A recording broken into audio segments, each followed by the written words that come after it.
Hello, everybody, and welcome to my presentation on eating to save the planet. My name is April Huckleberry, and I am graduating from the University of Arizona College of Medicine. I want to begin the talk with this quote from the UN that says about a third of human-caused greenhouse gas emissions is linked to food. So why do we care about greenhouse gas emissions? Well, basically, our industry and agriculture produce large amounts of these gases that are released into the atmosphere, create an insulation effect around our planet, and don't let heat escape into space. This warming that results affects our weather patterns, plant growth, and our health in negative ways. The reason I'm giving you this presentation is because there are things that we can do on an individual level to decrease our own contribution to this worrisome process.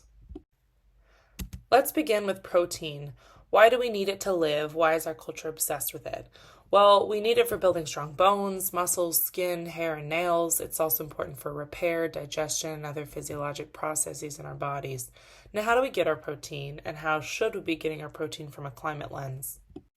Here, you can see a breakdown of ways we can get protein into our diet in descending order of greenhouse gas emissions. So beef has the largest contribution to the warming of our planet because of all of the emissions in the production of beef, followed by shrimp, other dairy and meat products. And then at the bottom of this list are lean proteins, things like tofu, legumes, so lentils and beans, that contribute a lot less. Now raise your hand if you love hamburgers. I know I do. I grew up with a dad who loved to grill, and every Friday night we would have burgers. So let's take a look at what it takes to get a burger on your plate.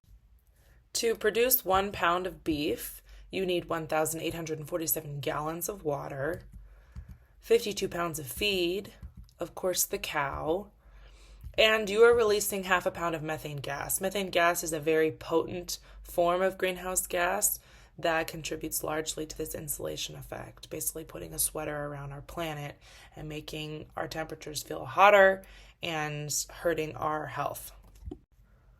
What if we made a swap from a beef hamburger to a plant-based substitute like the Impossible Burger, even once a week? That burger would be using 96% less land, 87% less water, and 89% less greenhouse gas emissions than its beef counterpart. Now, according to Stanford Medicine, swapping beef to an equal amount of chicken saves the carbon emissions equivalent to driving a car 9 miles. We're a lot more likely to think about how we're harming the planet when we're taking a long road trip or filling up a tank of gas, but a lot less likely to think about it when we're sitting down for dinner. So along the bottom, I have some animal proteins ranked by how harmful they are to our planet, with eggs contributing the least and beef contributing the most. Now, you probably can't see the beef because my head is in the way. But I encourage you to consider making swaps to the left. So for example, maybe eggs instead of chicken, maybe chicken instead of pork or beef. And even if you just make a swap once a week, you could be making a difference here. Here's another way to put it into context. Every 4 pounds of beef that you eat contributes to as much global warming as flying from New York to London. And that's from the New Yorker. Let's talk about milk, because a lot of us incorporate this into our diet, whether it be adding it to coffee, eating it with cookies or cereal. And there are so many types out there now, so I wanted to rank them by how harmful they are to the planet, making dairy milk the most harmful, followed by rice milk, soy milk, almond milk, and oat milk taking the cake. Basically, I'm considering greenhouse gas emissions here, but also land and water use. And while almond milk technically emits fewest greenhouse gas emissions, it also consumes a lot of water to make almonds. So oat milk overall is the best for our planet. So there's so many different types of diets floating around. I'm sure you've heard of some. And I wanted to demonstrate here greenhouse gas savings according to the different types of diets. So obviously the vegans win this competition because they eat a plant-based diet and no animal products. But there are other types that can take some credit when it comes to sparing greenhouse gas emissions in our atmosphere.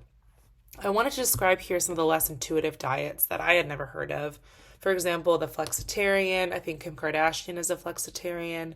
So a diet in which 75% of meat and dairy is replaced by cereals and pulses meaning legumes, lentils, beans, stuff like that.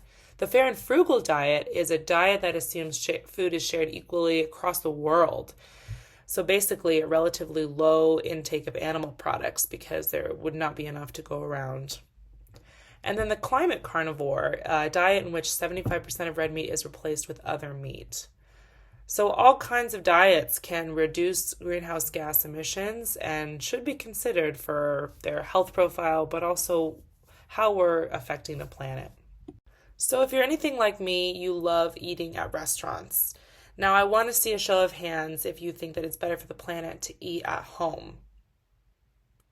And now raise your hand if you think it's better to eat at a restaurant. So this is a bit of a trick question because the studies are mixed, and it's really more about the type of foods that you're eating, with meat still being the heaviest emitter of greenhouse gas. However, if you're like me and love restaurants, try eating at the restaurant as opposed to takeout because that generates a lot more trash, and this often means styrofoam. You might be thinking this is depressing and too much sacrifice of the things I like to eat. But even if you made an adjustment to your eating one day a week, you can make a difference. According to a UK-based climate organization, going red meat and dairy-free, so not totally meat-free, but just cutting out the red meat, one day per week would achieve the same difference in carbon emissions as having a diet with 0 food miles, meaning you'd be making up for the emissions involved in the transportation of your food from the source to your plate. This is to say you can make a big difference. And while it might seem taxing to change our diets to achieve a healthier planet, these swaps also happen to be better for us and our bodies.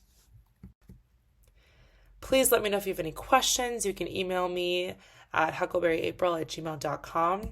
And thank you so much for your attention. Bye, everybody.